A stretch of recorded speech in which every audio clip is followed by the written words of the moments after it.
ஒரு அழகான பசுமை நிறைந்த ஊரில் ஒரு குட்டி நாயும் ஒரு குட்டி பூனையும் வாழ்ந்து வந்தனர்.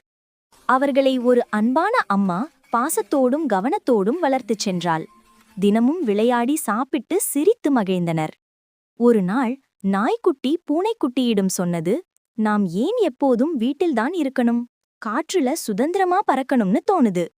பூனையும் அதையே எண்ணி மகிழ்ந்தது.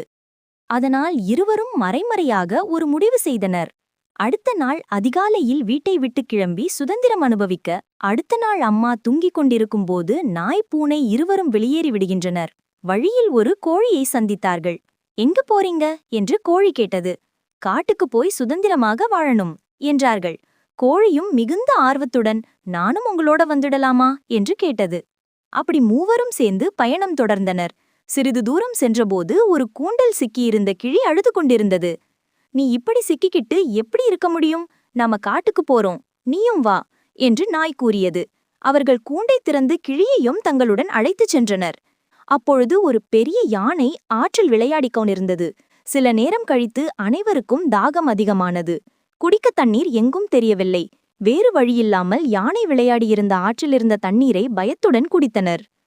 சற்று நேரம் கழித்து கடும் பசி, ஆனால் சாப்பிட ஒன்றுமில்லை. காட்டில் சத்தமிட்டு போர் மிரட்டும் விலங்குகள். பயம், அபயம், பசி, தாகம் எல்லாம் சேர்ந்து அவர்களை கஷ்டப்படுத்தத் தொடங்கியது. அப்போதுதான் அவர்கள் ஒரு பெரிய உண்மையை உணர்ந்தனர். வீட்டின் பாதுகாப்பும் பாசமும் போல எங்கும் இல்லை. அவர்கள் செய்த தவறை உணர்ந்து, நாம் உடனே வீட்டுக்கு திரும்பணும் என்று முடிவு செய்தனர். பல பயத்தையும் கடந்து தங்கள் ஊரை வந்தடைந்தனர். அம்மா அவர்களை பார்த்தவுடன் மகிழ்ச்சியில் கண்ணீர் வடித்து அன்போடு அணைத்துக் கொண்டாள். அதற்குப் பிறகு நாய்க்குட்டி, பூனைக்குட்டி, கோழி, கிளி அனைவரும் வீட்டின் பாசம், பாதுகாப்புதான் உண்மையான சுதந்திரம் என்பதை அறிந்து மகிழ்ச்சியாக, சந்தோஷமாக வாழ்ந்தனர்.